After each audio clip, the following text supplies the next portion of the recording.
Shalom saudara, senang sekali kalau pada hari ini saya boleh menyapa saudara sekalian dan menyampaikan satu refleksi perenungan dari sebuah ayat dari Injil Lukas pasalnya yang ke-6 ayat 49. Saya bacakan demikian saudara. Akan tetapi barang siapa mendengar perkataanku tetapi tidak melakukannya, ia sama dengan seorang yang mendirikan rumah di atas tanah tanpa dasar.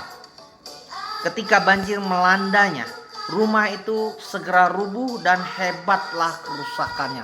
Saudara, saya teringat bahwa di tahun 2020 ini saya dan keluarga mengalami kebanjiran sebanyak 2 kali, saudara. Sebagaimana dikatakan oleh tokoh Olaf dalam film kartun Frozen beberapa waktu yang lalu sebelum pandemi. Olaf yaitu tokoh manusia salju atau patung salju itu bisa berkata, water has memory. Air itu memiliki ingatan, ya. Jadi saya teringat dengan film itu bahwa kami sempat diungsikan sebanyak 2 kali dengan perahu karet, saudara, ya, sekeluarga itu di tanggal 1 Januari dan 25 Februari itu, di mana ketika orang-orang merayakan pergantian tahun, kami justru kebanjiran dan kebanjiran sekali lagi tanggal 25. Tapi bukan masalah kebanjiran yang saya ingin sampaikan, saudara.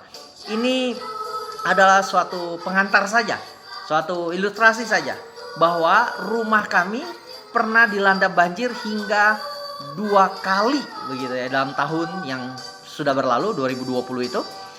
Dan bangunan itu tetap kokoh berdiri, dia tidak retak, tidak rusak, ya hanya catnya lah rontok-rontok sedikit. Tapi bangunan itu tetap kokoh dan masih kami tinggali hingga sekarang ini, saudara.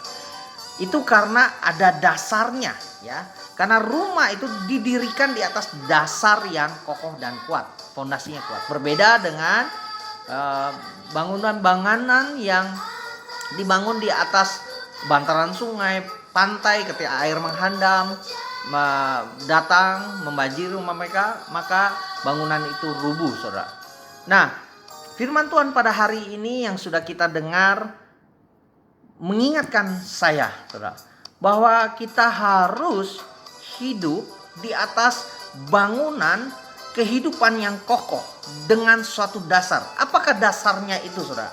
Ya. Nah, Tuhan di ayat sebelumnya, Tuhan Yesus berkata di ayat 46 dari Injil Lukas pasal 6 ini, dia berkata begini, "Mengapa kamu berseru kepadaku, Tuhan, Tuhan, padahal kamu tidak melakukan apa yang aku katakan?"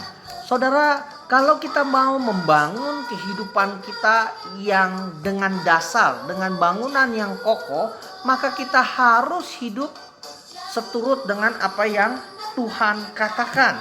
Tidak cukup kita hanya berdoa, berseru-seru, memohon kepada Tuhan, tapi kita harus melakukan apa yang firman Tuhan katakan. Nah, ayat ini masih lebih lunak ketimbang ayat yang disampaikan di dalam Injil Matius. Injil Matius pasalnya yang ke-7 ayat 21 malah berkata lebih keras lagi begini. "Bukan setiap orang yang berseru kepadaku, Tuhan, Tuhan, akan masuk ke dalam kerajaan sorga." Tidak akan masuk ke dalam kerajaan sorga, saudara, kalau kita tidak hidup seturut dengan apa yang Tuhan katakan, apa yang Tuhan firmankan.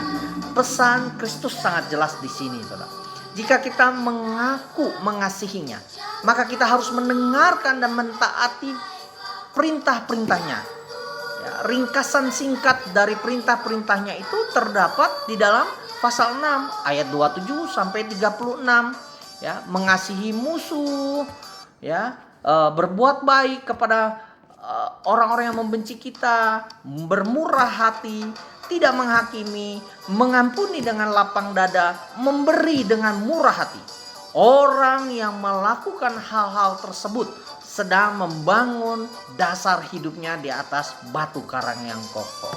Ayat 48. Maka saudara, maukah kita, ya, belajar mengasihi siapapun, ya, orang yang menjadi setru atau musuh kita?